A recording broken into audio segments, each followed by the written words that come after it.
Now, what I like to do is pretty much tell you how I conduct all my workshops and I conduct them like a class. Pretty much what I mean by that is you can ask a question anytime. I don't want you to just talk for 2 hours and then Q&A in 10 minutes. You know what I'm saying? All I ask you is raise your hand, and that's it. You can have a good time like that. Because this right here is not about me. It's about you. You know what I'm saying?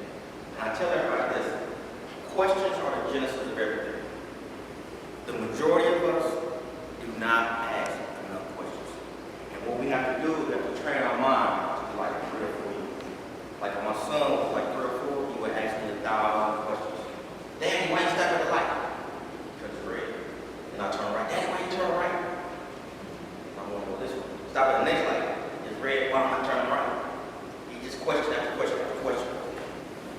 So we have to be our minds, childlike imagination, but think like they do. And this is where most of us fall as far as what we want to do, we want to be successful. Because what happens is the way we're programmed when we're younger, like his mother, stop asking all the questions. They will suppress it. And when we get older, that's what happens. We stop asking questions. Now, the name of my book is called How to Set Yourself to Become Rich. The reason I came up with that title, before God, before your family. In order for you to be successful, this is what you got to sell first. Because everything is selling. You're selling a product, idea, service, or opportunity. Everything is selling. If you ask a person at Comcast, you gonna pay your bill, they'll sell it, they'll say no. But you buy it. Okay. You get a massage. What are you selling? They selling you on feeling, relieving stress. Everybody's a salesperson. But what's the difference from you going to this masseuse, or this masseuse, this bar, or this store, or this store? What's the difference? How they treat you. They're different. You know what I'm saying? Why do I want to go to this bar, this bar? Okay, you want to go to McDonald's, Burger King, why do I want to go to this one versus this one? See, everybody, we fall into this pattern, and we become a habit. We go to one person, we just keep going, keep going, keep going. But if you want to be in business, you got to spread yourself out. You have to. If you're an electrician, or go to the same bar for 10 years, you want every barber in that city to know, I'm an electrician. Now, a lot of people do this. They will start a business, and then, you know what they do? They have a suit. And you know what? When you go out somewhere, people don't know what you do. They don't know what you do. And what I'm talking about is branding. You have to learn how to brand yourself. Give me an example. I did some training at at a car dealership. The salesman was walking around with a Budweiser can. Another salesman walking around with a polo shirt on. So I'm just walking around, waiting on the manager, the guy I knew. Because I went down there, I didn't know he was working down there. So when I got there, I asked the salesperson, hey, I'm looking for the manager. This guy said, Tim! So I turned around. It was a shock. I didn't know he was working there. Because I worked with in Mobile. He was in Pisco. Hey, man, what you doing down here? I said, well, you know, I got with a company doing sales training. He said, okay. So we sat down, pulled my laptop, did a little presentation, pulled out my book, this, and this. He said, Rashad, wrote a book. So he opened it up and started flipping through it. He said, Rashad, you're thousands of dollars in the book. He flipped it. He said, Tim, you're wrong. It's hundreds of thousands of dollars in the book. I just want to see if you recognize it. Because I made that image. That's why I wrote the book. Before I wrote the book, and you were reading it before, I was washing cars. I had just graduated college. My cousin was washing cars at a car dealership, and I didn't have a job. So he's like, man, what you doing? Oh, man, come to work with me. He ain't doing nothing else. But the thing about it, he didn't have a car. I had a truck. And he was just looking for a way. And he didn't think I figured it out. So I said, okay, I'll go with you. I knew you wanted to go to work. I'm like, oh, I'm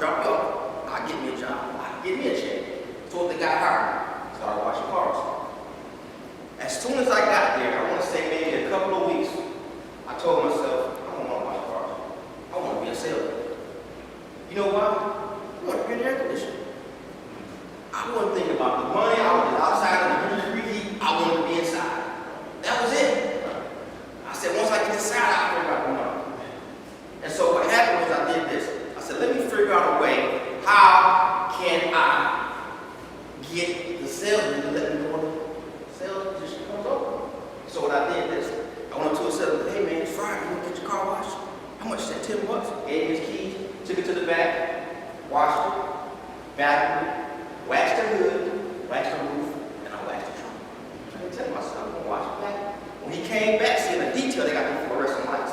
So when he came back, he said, man, his car is clean. What you doing? My car is clean as I water new.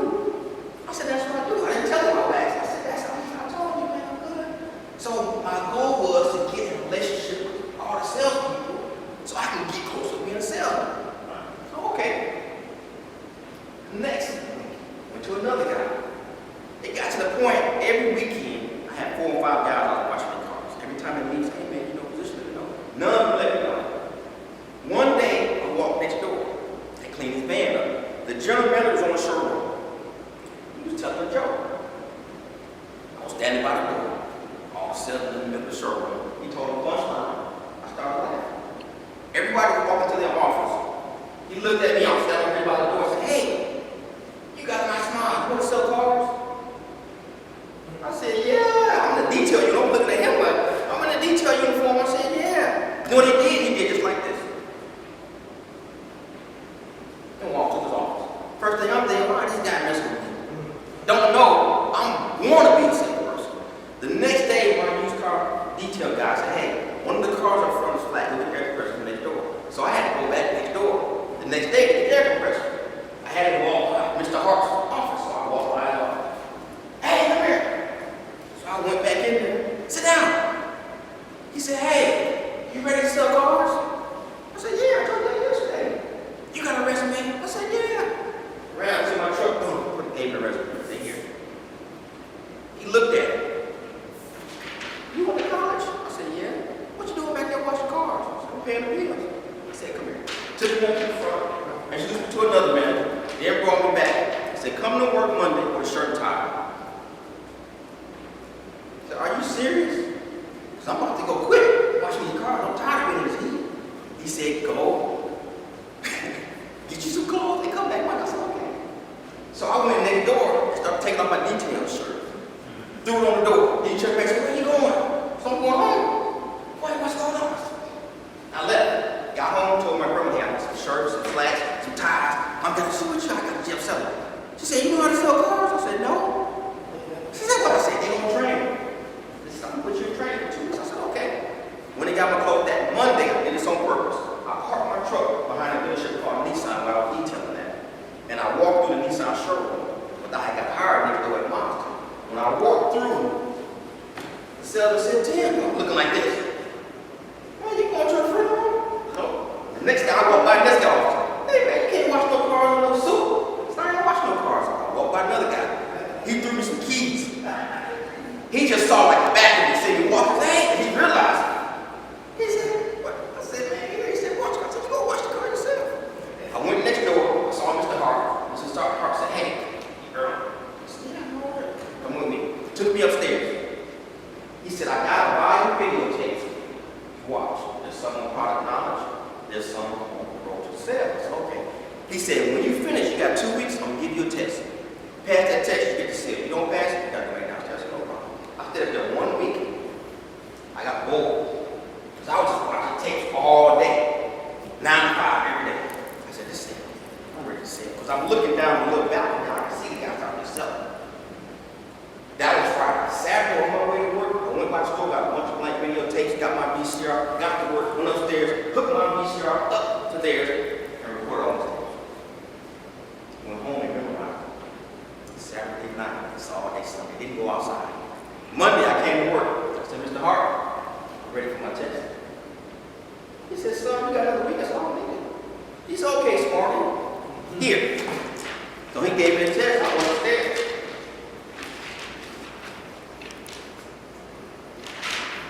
Came back to Mr. Hart. I'm done. Went to his office. He said, all right. I said, yeah. Took my test and he graded it.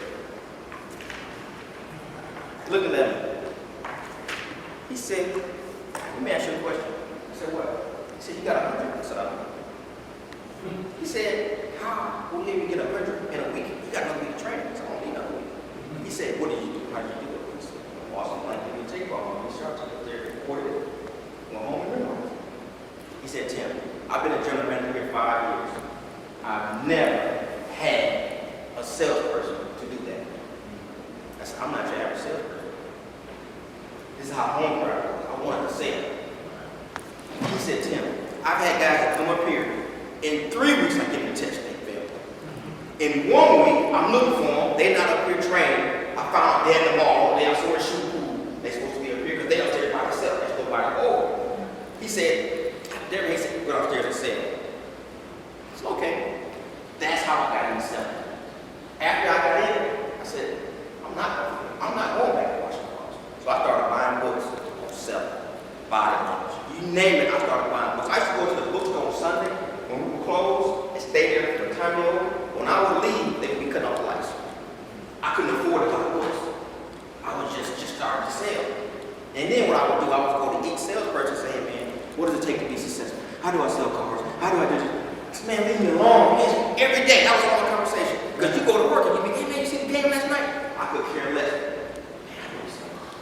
I seen it yesterday. How do I do that? What do I do? How do you do this? How do I do that? Tim, hold on. I was like that every day. That was all my conversation. I was buying books, reading. I have never stopped that. There are guys that do what I do, and they look at me and say, Tim, you're a machine. I said, yeah, because I wanted to be successful. But this was my goal. When I got into car sales, a lot of salespeople would come in, and they didn't have any training like I did. And you know what they would do? They would hire 5 of them and just say, go out there and sell. 6, 7 months. They hire these guys, hire some more guys, fire some. I went to the manager one day, I said, let me ask you a question. Why are you hiring these guys and not training them? What are you talking about? I just walked away from it. And then you know what happened? I said, I'm going to train. I developed a system that I had. I take the companies. I had salespeople coming to my desk. I had one guy come to me.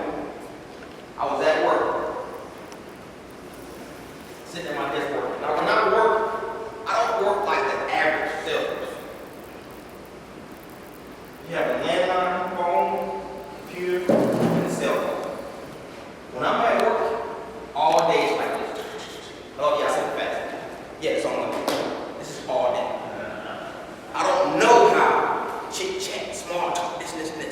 So when I'm at work, it's 1-on-1, about 9 o'clock in the morning, I'm sitting at my desk. Just working. Hey, yeah, listen. Hello, yeah, okay, I'm fast. Hello, yeah, I said email. This guy, he come up to me, and he sit right next to me. He did.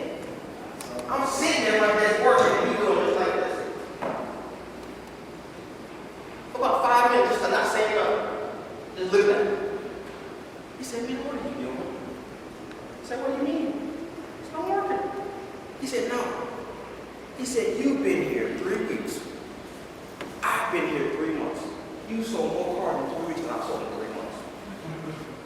He said, what are you doing? I said, I'm coming to work. I'm coming to wait. He said, can you go? I said, yeah. I said, be here every morning before we open. 30 minutes to an hour, and I'll train you. Because at 9 o'clock, I won't have time. I said, I get here at 7. Get here about 8. I'm not going to make you come that early. And I work with him. Next thing you know what? Those 5 guys they hired, he wasn't in that pack anymore. He was standing outside. He had customers. The other guy said, what are you doing? You were standing out here with us, greeting Tim's customers, because everybody come in, you know what they say? We're looking for Tim. Is Tim here? And the guy standing outside, bringing me a customer, and they go back outside. Somebody else drive up. We're looking for Tim. He's over here. Wait, we got a customer. We'll have a seat. We're looking for Tim all day. And so the guy's like, what are you doing? This is what I did. When I got into sales, I told myself, I want to create a business to where people come to me. I want to create myself like a magnet. I want to create sales like a doctor's office. You call the doctor, set up the appointment. The day before that, they called you, confirm it. Then when you get there, there's 15 people sitting there. And you wait an hour, your appointment's at 10, it's 11 o'clock before you see the doctor. I actually did it. Put it in a book. The system I have, you can apply it to any business. Let me tell you something what happened. After I did it, I said, I want to play with the big boys. I want to go to Atlanta and see if I can sell with them. Went to Atlanta. All my friends told me, said, Tim, you need $10,000 to go to Atlanta. I had $1,000 in my pocket, hopped in my car. My cousin and my uncle had an apartment. I moved in with them. They had a 2-bedroom, I slept on the couch. So our lease is up next month. You find a job, then we'll go to a 3-bedroom. Found a job in 1 day. One day. Came back home, I was sleeping on the couch. My uncle said, man, you gonna go look for a job? Wake up. So I'm not going to look somewhere. I said, oh. Started working. I worked 2 years with no day off. Because they were open 7 days a week. I told myself, I'm not coming here to play. Because a lot of my friends, they were hanging out at the club and this. I said, no, they were playing. Get us at the club. No. I don't have time for that. It got to the point, I want to say probably we moved, so about 6 months later, my cousin called me at work. It was a Sunday. He said, man, let me ask you a question. I said, what? He said, do you still live here? I said, yeah. Why? What are you talking about? We haven't seen you in 2 weeks. Because what are you doing? You know why? Because they different schedules. One will be sleep when I go to work so early. The other one will be sleep. Because they had different, one will go to work at 1 in the morning. They hadn't seen me. Sunday I was off, I was at work. I went there with $1,000. 2 years I put $30,000 in savings. $30,000. So when I'm telling you this, these stories, I'm telling you this. Whatever you want to do, I can show you how to become successful. Because I was working against guys that probably had $400,000 houses. So they had to go out there and go get it. I had to park.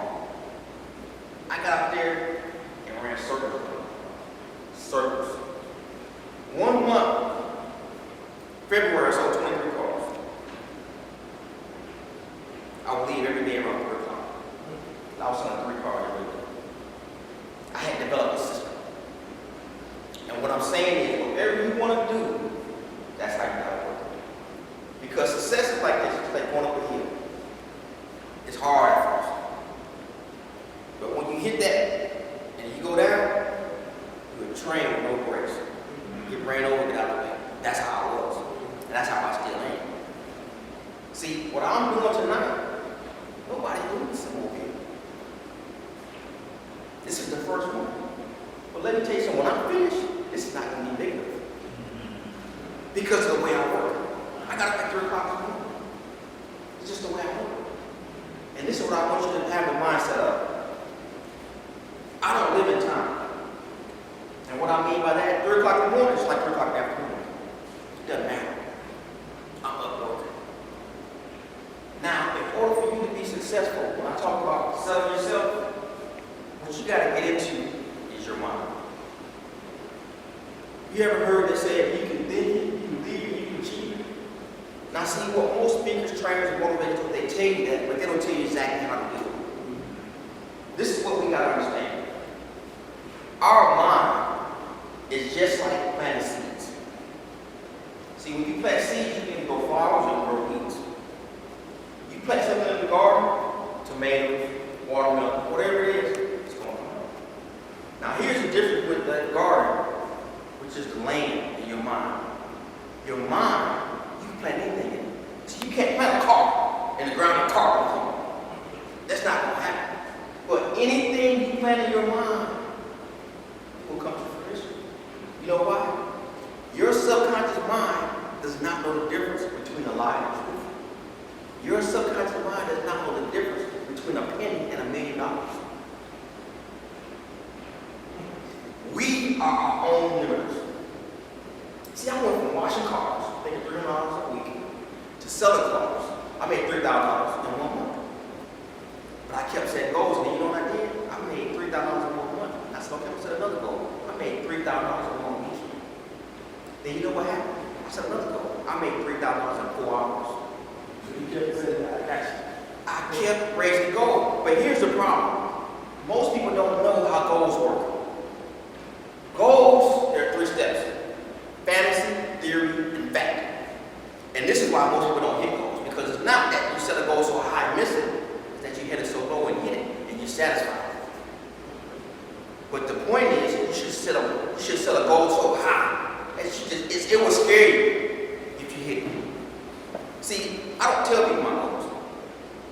What I'm gonna do, I just do it. But I've been like that ever since I was small. I had to go back and think about my life. Like this book right here.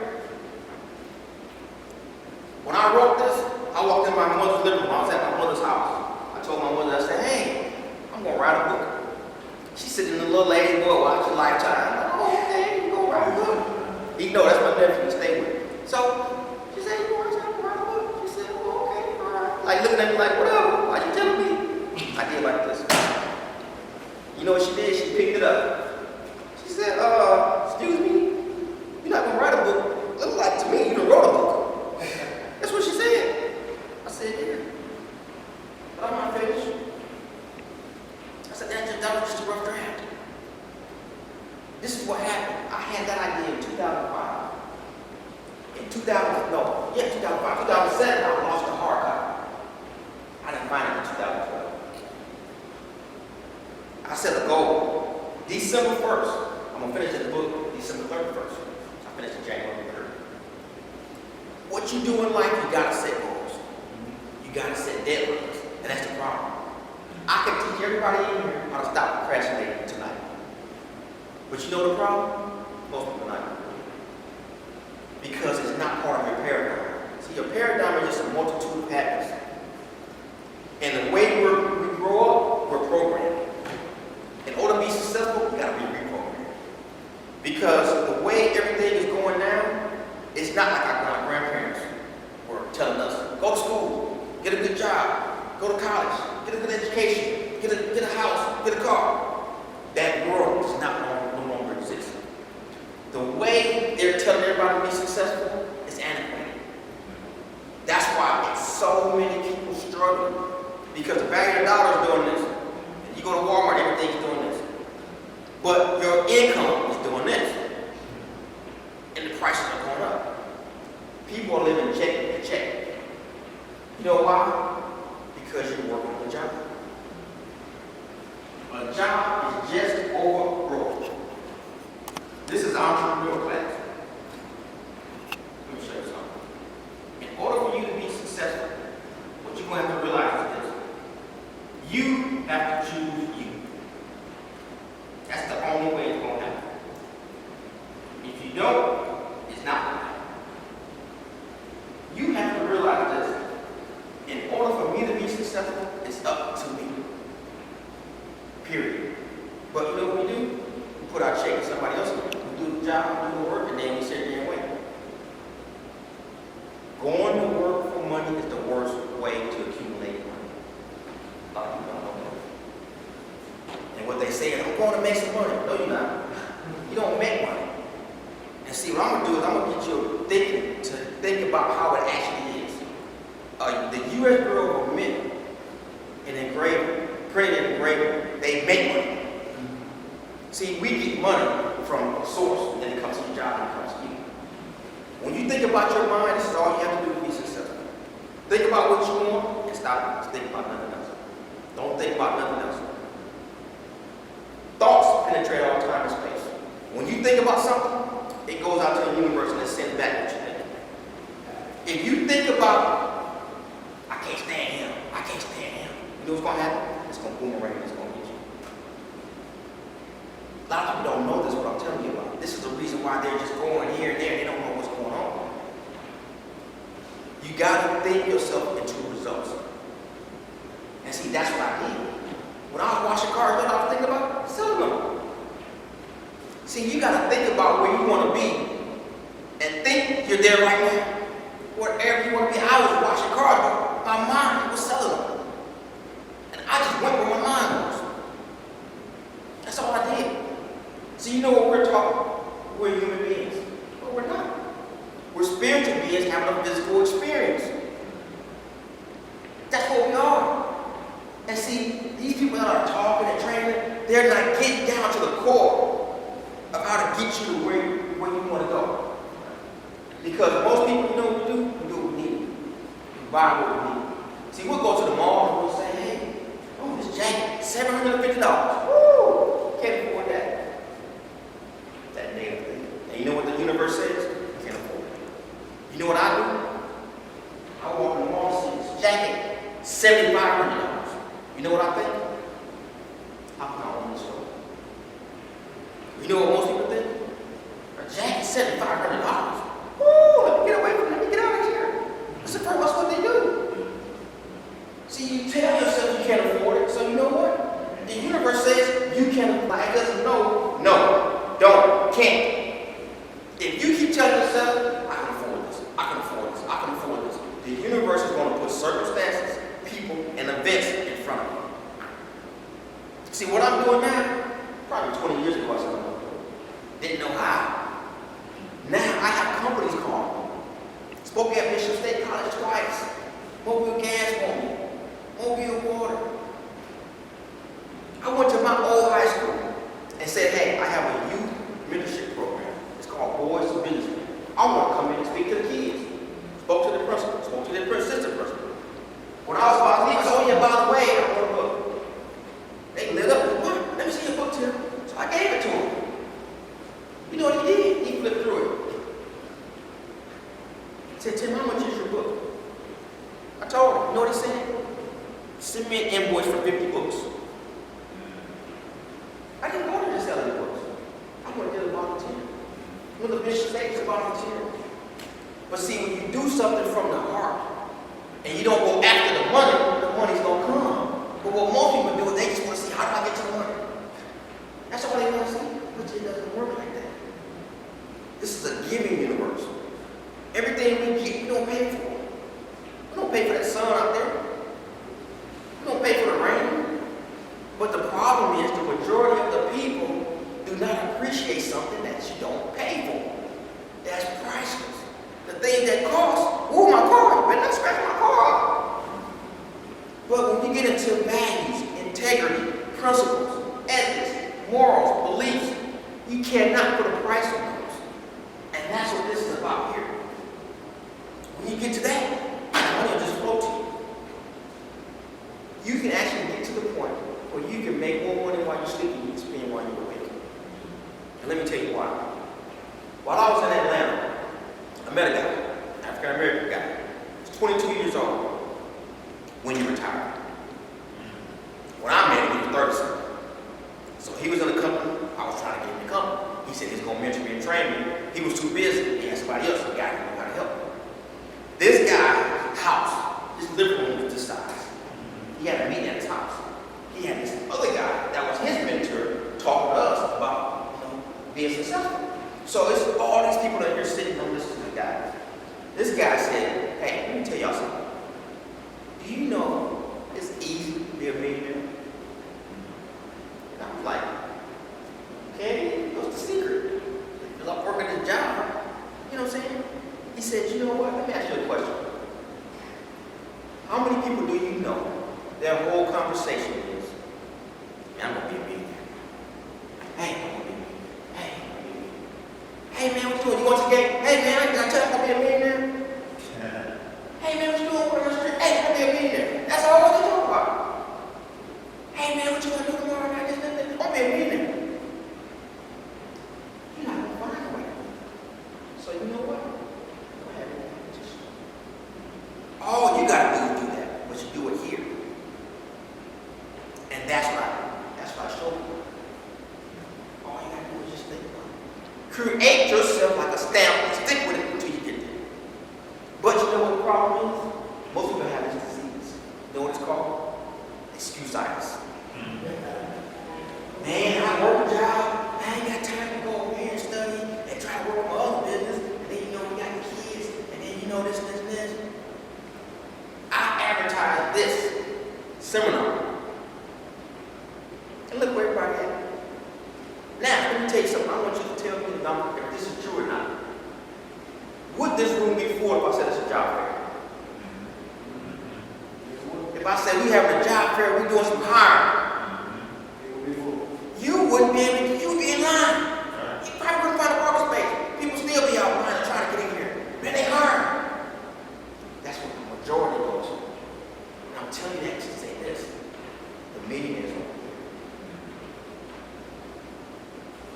2% of the population, 7 billion people, think. 3% think they think.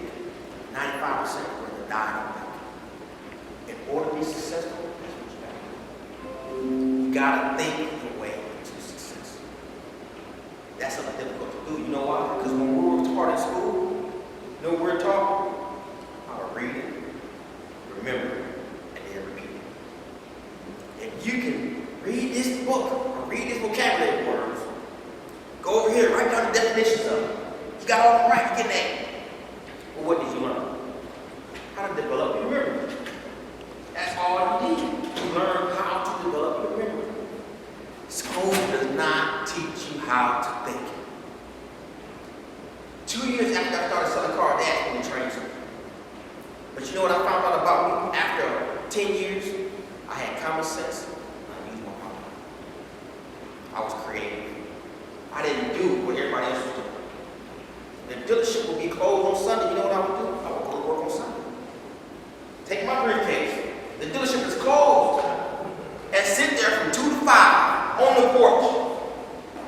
Because people come out Sunday, they don't want to be bothered.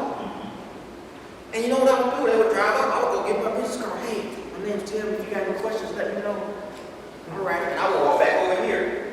If you're like, hey, Tim, what's this card over here? Okay, then somebody, hey, I'm going to my house. Oh, okay. I would go to work Monday. First thing in the morning, I have a customer. Same person I talked to someone yesterday. So the number call. Another guy said, hey, Tim, I know you're busy with a customer, but you got to come late here. I said, okay, tell me how much I'll be with. Then another customer. 2 customers waiting, one at my desk. One customer would leave. Because I sold, and while this other customer was sitting here waiting, the guy said, hey, how you know Tim? Because I got another customer, right? Oh, I talked to Tim yesterday. No, ma'am. Yesterday was Sunday, you were closed. She said, yeah, he was here. And I was wondering, that was kind of strange. I was wondering why he was here. Y'all were closed. The guy said, wait a minute, you was here yesterday, Sunday? Yeah. And you talked to Tim yesterday? Yeah. You don't mean Saturday? No, we were here yesterday. Today's Monday, right? So he would leave, the customer, he would say, this customer would leave, he would bring me this customer. Just come here for a second.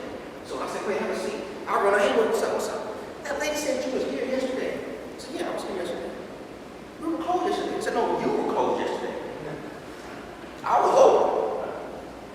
He was looking at me like, I said, dude, I got to go. I'm going to tell you this. I do more work while you're sleeping than you do while you're awake. And I walk away from him. I did. But I have never lost that fire. And the thing about it is, what I had to find is my passion.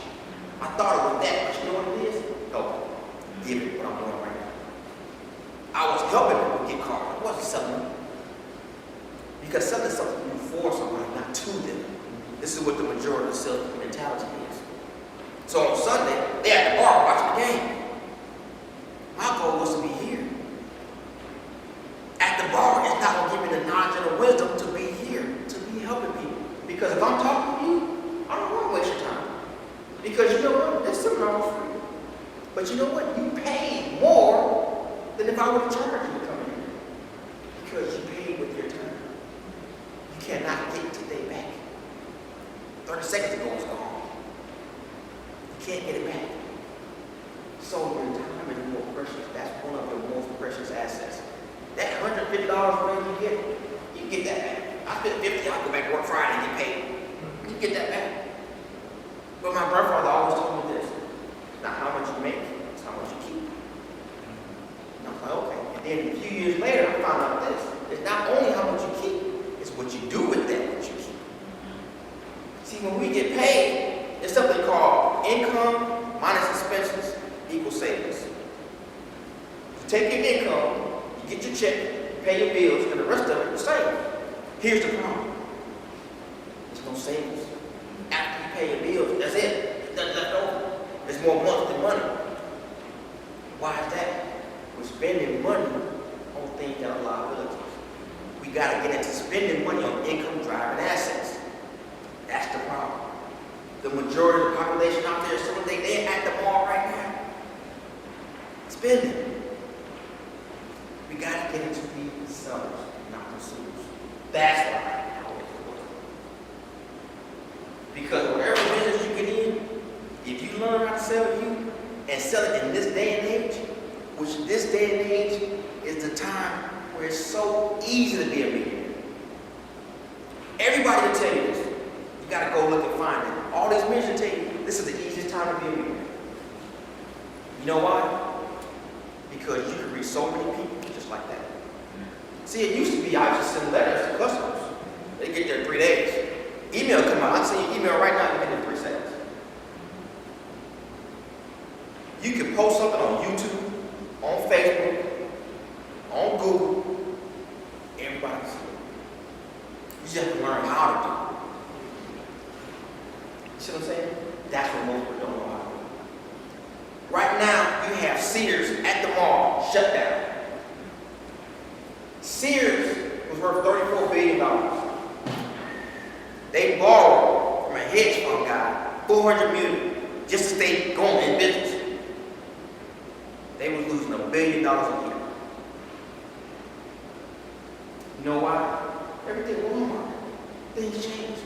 So what we have to learn how to do is adjust and adapt. That's the problem. It's like you see all these cars, this shit, Ford, Chevy, Chrysler. We alone. We got 5 Wranglers. We're not selling many cars. Why?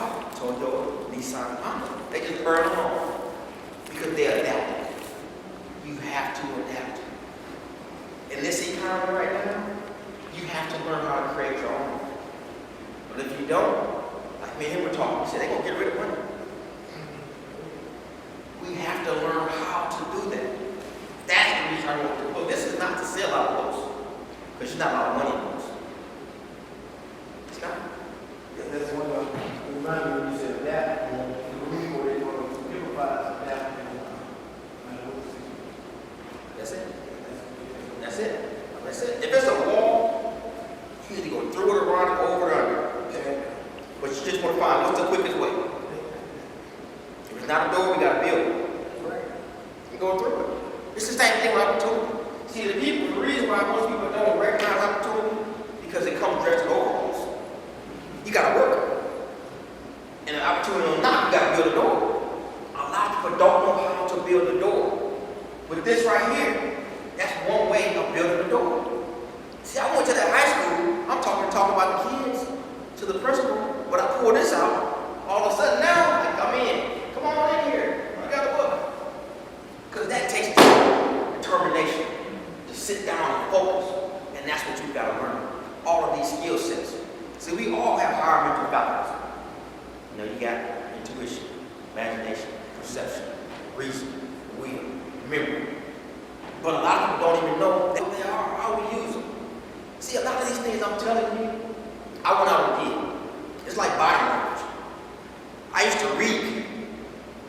And then you know what? I went out and bought books on body language. I put them down. Because everything was telling me I already knew.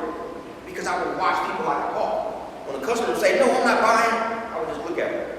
And then when I would ask them, are you want to buy this and this and that? Before they said something, I would read them. And then people, guys were in the house, something, I was reading people. And I didn't even know I had developed my intuition. I had developed my perception. Because what I did was when I went to Atlanta, if you were an attorney, I would ask you 1,000 questions about the law. If you was a doctor, I would ask you 1,000 questions about medicine.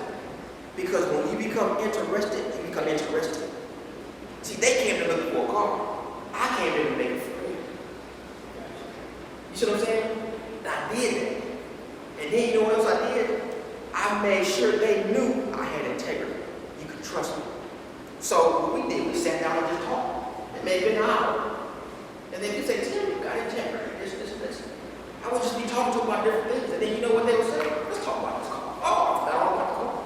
Okay, it's this much. It's $10,000. But Tim, can you sell it for $9? Nope. Okay, then I'll buy it. Because I have built that rapport with them. You know what I'm saying? But most of them, as soon as you walk up to them, hey, you want to buy a car today? They don't know your name. They hadn't got into nothing to know nothing about you. And I train some people this. We have 2 ears and 1 mouth. If you listen, they will tell you how to sell it. It's a science to it. But if you don't study it, you don't know. And right now, all of these companies you'll see right now, customer service is at an all-time low. If you go to any restaurant, Burger King, Wendy's, McDonald's, if you take more than 5 seconds to place your order, they like this at the restaurant. Look on their phone. But you know what? The majority of people are doing this. But you know what they're doing? They're looking at what other people are doing. Because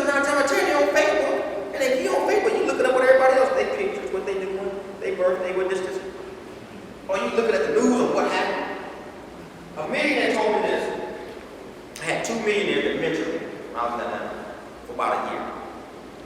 And I'm actually telling you how I got them in my life. They told me this, they said, Tim, mind your own business. I'm like, okay. And we would sit down and eat and they would break these things down to me. They said, Tim, corporate America is a big pyramid. I'm like, what are you talking about? They said the person that sits down the most, they saw them. And you think about it, the people that own Walmart, you don't see them at the cash register. You don't see them stocking shelves, mopping. They at home. They on the yacht. They on their farm, on their ranch. But everybody else is doing that. Making money for them. Exactly. A lot of people don't know Walmart in 2012 made $1 billion worth the day after Thanksgiving. In one day they made $1 billion. This is after they paid it. So what I'm saying is this. In order for you to be successful, you have to learn how to leverage yourself. J. Paul Getty said this. Would you rather have 100 people's effort and get paid off of them? Or would you rather have 100% of your own efforts? The goal is to have 100 people working for you and you get 1% off of everybody. That's what Walmart's doing. They leverage themselves. I read one principle that said this. Black people have more millionaires than any other race when it's very precise in area. But we don't come together and do anything about it. Exactly. Why is that? We don't own anything. Like a wall, a home, Exactly. we either a car, a house. Exactly. Right. It's a thing called recidivism. What is it? I was talking about the planting. That's why I said recidivism is doing the same thing over, repeating undesirable behavior. That's what we're doing. We're going to work on Monday like this. Man, I got to go to work. Don't want to go. It's undesirable behavior. Just the picture. And then Friday, whoo man, going out, going to have fun, going to a job. But other people, you know what they're doing? They're going to their own business. They're riding around in a van. That's the car they go to the movies in, they go to the restaurant in, and you know what? They go to work in. But we get a job, and we want a $900 car payment on a Mercedes. That's the problem. You know what I'm saying? That's the problem. And I hate to say it like that because I have to say it over and over, but I'm just trying to answer the question. We go to work for somebody else. In a hurry. Be late. Wake up late. Break your neck. But when it's time to go to work for you, that's the last thing you're going to do. That's the last thing. But you know what it is? It's part of our paradigm. We're not taught. See, most people, their parents went to work. So when they grow up, they go to work. My grandparents always owned a business. When I was in high school, you know what they said? Nobody's going to pay you like you. Nobody's going to treat you like you. I was in high school. You know what I told them? I could care less. I'm going to the basketball court to play basketball. They were telling me stuff like this. My grandfather knew that one day it's going to sink in because I could care less. I'm telling you, I wanted to play basketball and go to the mall and chase girls. That was it. I was in high school. That's all I wanted to do. And my grandfather would sit down and talk to me about credit cards and interest rates. I'm saying, man, I just left school. I didn't want to be there. You know what I'm saying? But what happened was when I got, out on my own, I realized I gotta think about some of that stuff he was telling me about. Now, I got an apartment, I get paid all my bills, I can't go out and have no fun. And that's what I started doing. He was telling me save for a rainy day. But he would tell me things like this. And he would say it in riddles, and it took me a while to understand. He would say things like, if you can't afford it, you can't afford it. I'm like, okay, good luck with that. What does that mean? He would say stuff like that all the time. If you can't change the people around you, change the people around you. All right, have a nice day. That's what I'm saying. I'm not trying to sit here and rip my brain on these Brady quotes, these riddles he's throwing at me. And then when I got older, it hit me like a ton of bricks. If you can't afford it, you can't afford it. What that means is if you go to the car lot and you got to finance a car, you can't afford that car. Because I was watching what he was doing. When I wanted to buy my car, he co-signed with me. And he was telling me, I could care less. I'm like, I want to get this new car. Son, interest rates. I don't care about no interest rate. I want to ride in my new car. I'm in college. But he was telling me, he was teaching me, and he knew I wasn't ready.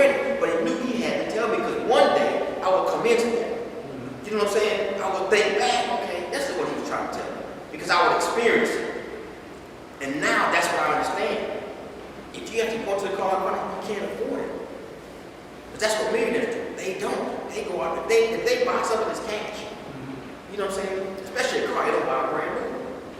You know what I'm saying? They're not in the interest. They hate that. I'm gonna tell you something else about millionaires. One thing they want to know, if they spend money, how soon will I get my ROI? How soon can I get a return on my investment? Because do you know what mortgage means in French? Debt. Yeah. A lot of people don't know that. You know why it means that? When you buy a house, you may be 30 years old. You can't sell it. Let me go get me. I'm tired of this apartment. I had apartments out 21. You get the house, then you have a 30-year mortgage on it. 60-some years, you pay it off. And you know what? You got one foot in the grave and one on the banana peel. Your kids are going to enjoy the house. That's why they call it debt. So the word in French, mortgage in French means debt. So you know what they do? I had a Russian that tell me this. And most of the Chinese, they pay cash for their houses. Because when you do a 30-year mortgage, and then now you're 65 or you're going to retire, you don't have that much longer to enjoy the house. Your kids coming up, they ain't waiting on you to hit that grade. Because they going to do all kind of redecoration, throw all this old furniture. They ain't going to enjoy the house. I don't know what you can't bother. No, that's I not was it. I see Chinese, Korean, everything, they own their own business. I said, where they during the daytime? I don't see them out at night, nowhere. In the street, where do they go? And they're heading them up. Nowhere. You don't see them in the street, acting a fool, cutting up, anywhere. They run their business, but at nighttime, they go. Black folks out there acting a fool, killing one another. They don't see them. Let me tell you what the Asians do. Because I studied. I don't even know what it is. Nobody knows what it is. I understand. Let me tell you what the Asians do.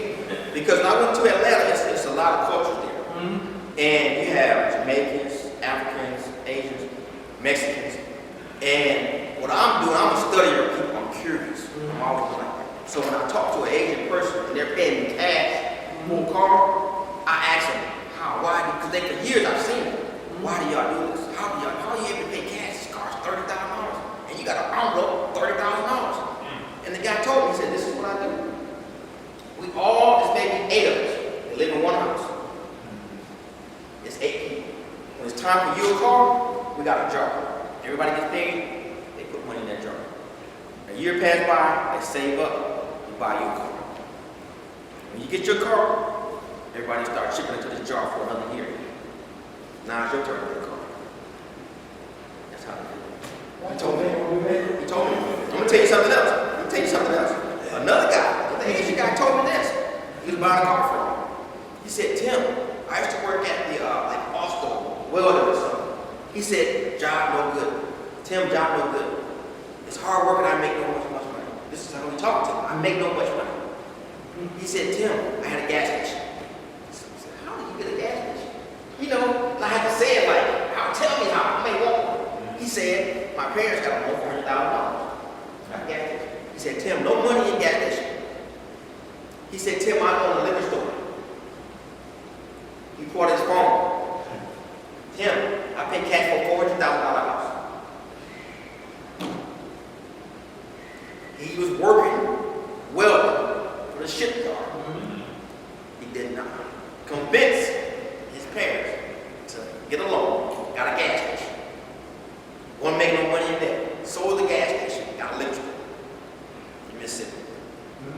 Paid cash. He's out building $4,000 to pay cash for that building. And I'm saying all that to say this. Get your own. When you work for a job, you got no tax benefits. In order to be successful, you got to reduce your taxes. How you do that? You start a business. So you can start a business for $300. Home baking. And now you get tax exemption. Write-offs. And see, this is what we don't get into. We're more interested in everything else. It's on TV. With the game. And that's part of the night. We got Thursday night football. I could care less. So I was at the dollar store one day and the lady asked me, you going to watch this Sunday? You going to watch the game? I said, no, I don't watch really anything. I go home and read books, so I'll be on here. She looked at me like, you're not going to watch the game Sunday? I said, no. No. But that's what we do. That's what we do. But I can't watch the game because I went to a game with a maid. I can't go watch the game now. Because what I did was we took a Learjet from Daphne to New Orleans. Stepped Stepped out of the jet, stepped into a limo. Stepped out of the limo, went to the Superdome. Left the Superdome, went up to the Skybox. Left the Skybox. I mean, it was like, dude, I cannot go. No. After that, went to the Orchard House and we had food. You couldn't put on all this. We just, I guess we'll just, I mean, he just, here's a tip. This was a millionaire. He's, part of the partnership I worked at. We had more bonus. And me and the other guys, the bonus was, you get to go to the Saints game. And we was here, he said, meet me at that. I rented my friends their jet. So me and the guys got a van, we drove to that. Got on their jet. I mean, we was just like, this is I've never. So people like, no. After that experience, I want to be a millionaire now. I can't sleep. I can't watch the game on TV. I can sit in the skybox. All you can eat, all you can drink. The restaurant right here. If you sit in the stands, you got to wait in line. You go to get you something to eat. A hot dog is $12. A soda, $9. And I'm sitting here. I just left a Learjet in a limo. Now you're talking about, watch the game on TV? Are you out of your mind? I can't do that. It's not the same. Because I'm sitting here like, how in the world? But what you have to look at this. Everything happens for a reason. Nothing is happenstance. I was there for a reason. And that's what we have to understand. A lot of us, because of our perception, opportunities come across, but we can't recognize it, so we miss them. I was in Atlanta one day, a lady came, actually a guy came up, and I asked him, I said, what's that car sign on your car? And he said, this is only juice, this I sell it. I said, okay. So he left. Another lady came by, and she had an old Chevy Blazer. Her tag said Florida, and it said Noni. A Caucasian lady. I asked her, I said, what's that? She told me, it's a company, this. I said, I don't like to know more about it. The black guy actually just left and come back tomorrow. The lady took me to Starbucks. We sat down and talked. Called her Mexican friend. He came. Next thing I know, they millionaires. That was your blessing right there. I didn't know they were millionaires, but I'm just that type of person. You know what I'm saying? What was the black guy? He passed by like that. Yeah, he told me. He said, this is juice, I sell it. He poured a little floor like this and said, yeah, man, I'll be with you tomorrow. I'm looking at him like, I don't know more about it right now, but he left. I said, okay. As soon as he left, this lady pulled up in his red blazer. Her name was Jan Knudsen. She's passed away now, I just found out. But this lady, she said, hey, Tim, you want to know more about it? Let's go to Starbucks. I said, okay. It's right down the street. I went down there, sat down, just talked to her. And when I talked to her, she was like, Tim, you're one of the top sellers. I was showing her all my stuff. 1 month I made like $13,000. I was like, yeah, I made 1 month I made $11,000. This. She said, Tim, I need you in my company. I said, I'm writing a book. I had a little folder. It was a folder. It wasn't even a book. It was just legal pad. She said, you writing a book, Tim? She said, I got 5 chapters left. And I'm sitting at Starbucks talking to her like I'm talking to you now. She was like, Tim, I need you to work for my company. I need you to come work with me. She said, ma'am, I need you to come and meet Tim. Come to Starbucks right now. And he's like, okay, he get there. What are you so excited about? Here, meet Tim. He's writing a book, ma'am. We need to get him in our company. They took me out to lunch every day. They're millionaires. I'm going to tell you something that's going to blow your mind. They took me, there was a cafe they put at Atlanta Station, downtown Atlanta. They took me down, I heard about this guy named Robert. They took me down there, and he was in this glass room having a meeting with this other guy. And he could look through the glass and see him in there talking. He said, well, you know Robert? I said, I've heard of him. I'm going to introduce you to him. Okay. Open the door, Robert tells us, hey, man, how you doing? What's all this Tim? Hey, Tim, how you doing? This. Left. The next day, I went on the computer and found one of Robert's DVDs. Bought, ordered, listening to the DVD. Robert said, let me tell y'all something. Get away from the job. You know what he said? I make $80,000 a month. When he said that, my knees buckled. I'm like, I just shook the guy's hand that makes $80,000 a month. I'm really gonna blow you away. That's my bonus check. My actual check. Your bonus check is always more, less than your actual check. You make $5,000, you get your bonus $1,000. His bonus check is $80,000 a month. This guy was a millionaire. Black guy. 25 weeks was millionaires. And I listened to the DVD, he gave me the blueprint. I still listen to it. Companies pay him to come to other companies and train. $3 million, $2 million, $1 million to show up and do training. Then you know what they do? They go to another company. Okay, bro, we'll give you $2 million. Okay. I had met $3 million, but you know why? Before I left here, I said, I'm going to be a millionaire. I just kept thinking about that. We You have to get into attraction. There's a thing called the law of attraction. Well, I'm You going to start studying. just like that. Yeah. I'm going to be walked out reading and that's the word. That's it. That's it. Now all you gotta do, once you say it, you gotta write it down. Right? Now when you write it down, this is what most people don't understand. They say write goals down. Write your goals down. This is what the people that tell you to write goals down, this is what they don't tell you. Do you know how many signals run through your electrical signal just by signing your name? You have a central nervous system. You know how many signals run through it? You just sign your name. Million. It's powerful. But most people are not going to tell you things like this. That's why they don't write their goals down. They just say, I want $1 million. But you know what the problem is? You saying you want $1 million.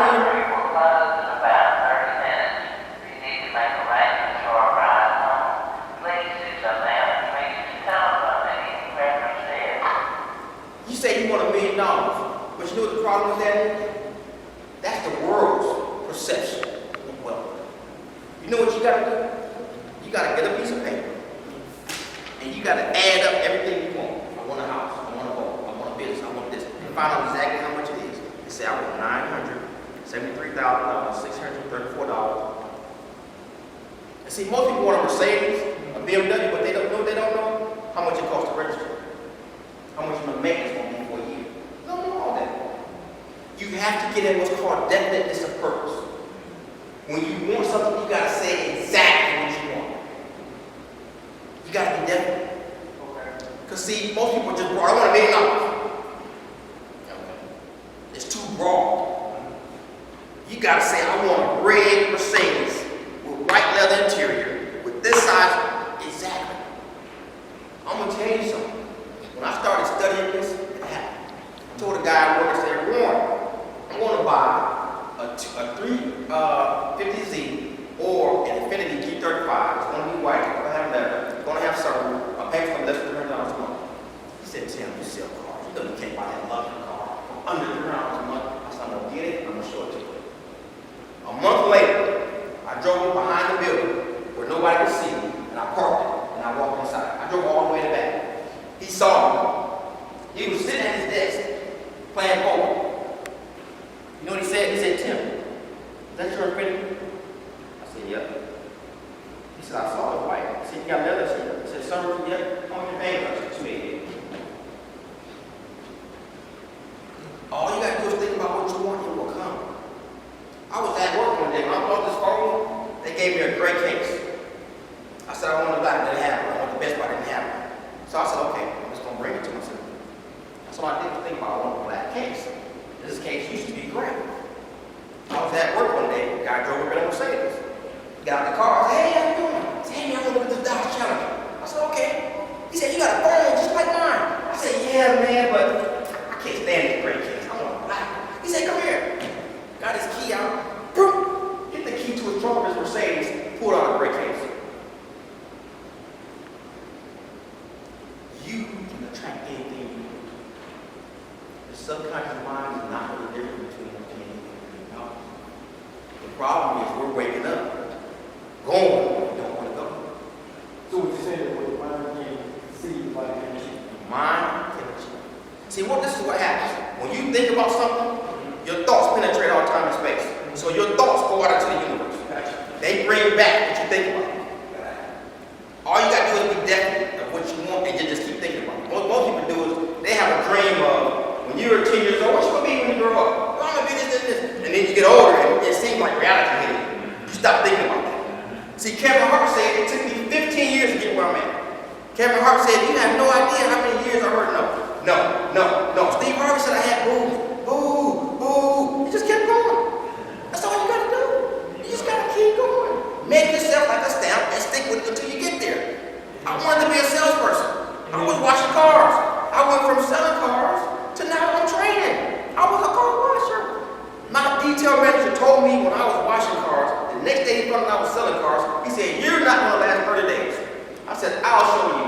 That was 23 years ago. He said, I wouldn't last 30 days. The most erudite scientists cannot look at you and tell what you can do and what you can't do. The erudite scientists is part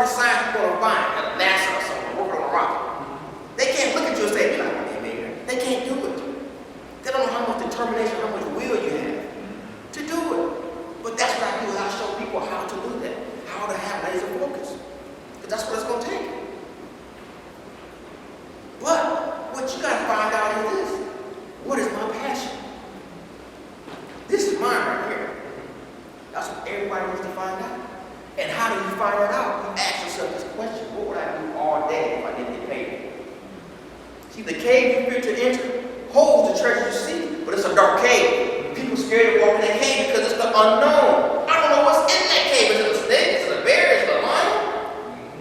But you know what comes in? Faith. If we had the faith of a what? Mustard seed. So you walk into that cave knowing you're not walking in there by yourself. So like with me, if whatever I do, you would look like fearless. But I just have the faith to know it's going to be all right. See, I had to get to a point in my life when something bad happened, I smile. But you know what we do? Man, you take my house. You take my car. You know what I'm saying? Yeah, they taking my house, but you know what? Wait till the next house that God gave me. He take it out of the way, he's going to give me one big weight. Because it happened to me. Things like that happen. One time I had a 1999 Expedition. I was like, man, the engine went out, this, and this. A year later, I had a 2006 brand new Chrysler with heavy navigation and everything. But you gotta have that. You know what I'm saying? And most people don't know how to live in that space. The things I'm talking about are difficult. When I say don't live in time, most people can't comprehend that. But I don't. If you call me at 3 o'clock in the morning and say, Tim, be at the White House, I need to ask you a question. I'll be there for you. Because you don't live in time. I don't live in time. And another thing is, I love to see, when I go to sleep, I'm simmering. You know, you got a stove, and you put it on simmer, you got that fire just simmering. That's how I am when I'm sleeping. When I wake up, it's like pouring gasoline on that stove. What's going to happen? That's how I do when I wake up in the morning. Every day. Because I go out and attack the day. Most people go out and see what's going to happen today. And they go on and work on the same old thing, and next year they're the same old place. But January 2001, 2015, you know what they said? That's my year. 2016, they're in the same place. They don't understand what's going on in their subconscious. They don't understand how to do it. How do I change it? See, when you look at things different, the things you look at change. You know what I'm saying? When you look at things different, the things you look at look different. Most people don't know how to do that because it takes something deeper to look at with physical eyes. Because we don't see with the eyes, we see through our eyes. And most people can't comprehend that because of the way we're taught. We're taught to develop our memory. We're not taught to develop our mind, to think. Most people don't know how to think. I want to be this. How do I go out and do it? They can't just go figure it out. See, everything I did, I figured it out. Because I go from failure to success. Most people go to failure, that's it. Okay, I'm giving up. Y'all can have it. That's what people do. They stop before they even start. Man, open up a business. This. Next thing you know, they never open it up. The start is what stops with people. But once you start doing this, you may have got to walk 1,000 steps to be successful. I did it. And I'm the type of guy, sit down